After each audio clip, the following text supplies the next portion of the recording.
Alam mo ba na ang pesting damo na pilit mong binubunot sa iyong bakuran ay ibinebenta ng libu-libong piso sa ibang bansa bilang isang luxury superfood?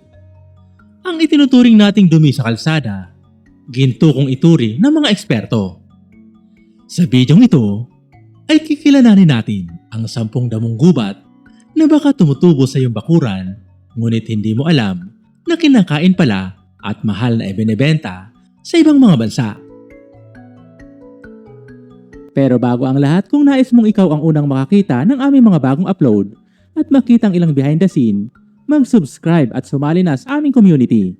I-click lamang ang join button. Sa ating paglalakad sa araw-araw, madalas nating tinatapak-tapakan ang itinuturing nating peste sa ating mga bakuran.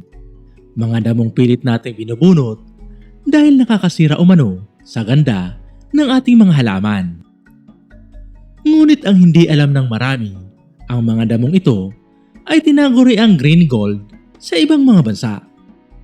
Narito ang 10 karaniwang damo kung ituring na hindi lang basta pampalipas gutom, kundi mga superfood na may kakayahang baguhin ang iyong kalusugan at ang iyong pananaw sa kalikasan. Pansit-pansitan. Hindi lang ito basta palamuti sa paso. Ang Peperomia pellucida ay mayaman sa flavonoids at tannins. Sa tradisyonal na medisina, ginagamit ito bilang analgesic at anti-inflammatory. Ayon sa mga pag-aaral, nakakatulong ito sa pagpapababa ng serum uric acid levels na pangunahing sanhi ng rayuma at gout. Mainam itong gawing salad o kaya naman ihalo sa mga lutuin bilang gulay.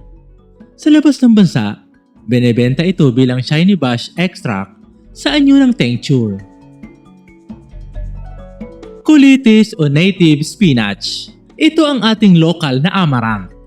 Habang ang kale ay mahal sa supermarkets, ang colitis ay libre lang sa tabi-tabi. Nagtataglay ito ng mas mataas na konsentrasyon ng vitamin K, iron at vitamin A kumpara sa regular na spinach. Ito ay heart healthy dahil sa taglay nitong phytosterols na tumutulong sa pagpapababa ng ating kolesterol. Tino-tino o wild crown cherry na mayroong scientific name na Physalis angulata. Itinuturing itong peste sa mga palayan at taniman ng mais. Nakabalot ang prutas nito sa isang parang lantern o papel na balat. Kapag hinog na, ang loob nito ay kulay dilaw at may matamis-asim na lasa. Ang pinsan nitong golden berry ay ibinebenta ng napakamahal sa mga healthy lifestyle store sa Manila at abroad. Ang tino-tino ay punong-puno ng physalins na ayon sa mga pag-aaral ay may anti-cancer at immunomodulatory properties na nagpapalakas ng immune system. Mayaman din ito sa vitamin C na higit pa sa nakukuha sa ilang citrus fruits. Maaari itong kainin ng hilaw kapag hinog na, gawing jam o isama sa mga salad para sa isang exotic na twist. Alugbati o Malabar spinach. Hindi ito tunay na spinach, kundi isang Basilaceous vine. Ang mapulang tangkay nito ay puno ng anthocyanins, isang malakas na antioxidant na lumalaban sa oxidative stress. Mabisa rin itong source ng soluble fiber para sa maayos na panunaw. Pako o fiddlehead fern. Ang halamang ito ay hindi basta-basta tumutubo sa maruming lugar. Kaya naman kung mayroon ito sa isang lugar, sinyalis ito na malinis ang ecosystem. Puno ito ng manganese at copper na mahalaga sa bone metabolism. Sa Japan at Korea, itinuturing itong gourmet vegetable na may mataas na presyo. Takip kohol o goto kola. Ang herb of longevity. Ang hugis nito na parang utak ay simbolo ng kanyang pangunahing gamit. Kilala bilang Centella asiatica. Ito ay napatunayang nakakatulong sa collagen synthesis o anti-aging at pagpapaganda ng sirkulasyon ng dugo sa utak. Gamit na gamit ito sa mga luxury Korean skincare brands. Tumutubo ito sa mga lugar na mamasa-masa at ginagawa itong tsaa at supplement para makuha ang benepisyo nito. Sisiw-sisiwan o tawa-tawa. Dati ay binabaliwala ang halamang ito, pero napatunayan ang halaga noong panahon ng pagtaas ng kaso ng dengue. Ang Euphorbia herta ay may compounds na nakakatulong sa produksyon ng platelets. Hindi ito direktang pamatay ng virus, kundi taga-suporta ng immune system ng katawan. Kulasiman o porcelain. Ito ang makatas na damo na may maliliit na dilaw na bulaklak. Madalas itong tumutubo sa mga gilid ng paso o bitak na semento.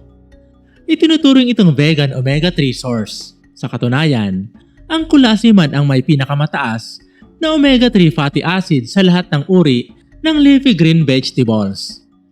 Puno rin ito ng vitamin E at vitamin C.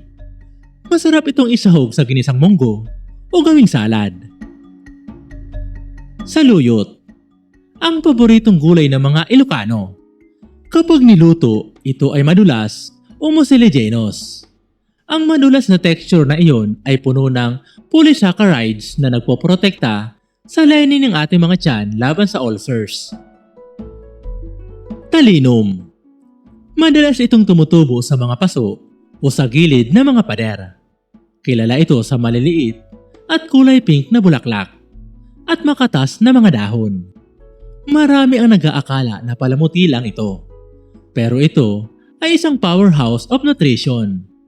Ang talinum ay mayaman sa vitamin A, C at iron. Sa South America at West Africa, ginagamit ito bilang pampalakas ng katawan at pampataas ng bilang ng red blood cells dahil sa taglay nitong mucilage. Nakakatulong din ito sa pag-detox ng colon at pagpapalambot ng dumi. Masarap itong isahog sa sinigang o ginisang gulay bilang alternatibo sa kangkong o spinach. Bagamat ang mga halamang ito ay punong-puno ng nutrisyon, mahalagang tandaan na ang bidyong ito ay para sa inyong kaalaman lamang. Hindi nito layuning palitan ang payo ng inyong mga doktor. Bago subukan ang anumang herbal treatment, siguraduhing malinis ang pinagkunan ng halaman at kumonsulta sa eksperto, lalo na kung kayo ay buntis o may iniinom na maintenance na gamot. Ang kayamanan ay wala sa kapal ng pitaka, kundi nasa talas ng ating mga mata sa pagkilala sa biyayang binigay ng may kapal. Alin sa mga ito ang natikman mo na? At ano ang masasabi mo sa mga halamang nabanggit namin?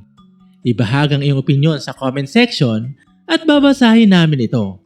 At kung nagustuhan mo ang video na ito, ibahagi ito sa iba para madami pa ang makaalam tungkol dito. Ito pong muli si UCL. Maraming salamat po sa panonood. Hanggang sa muli po. God bless.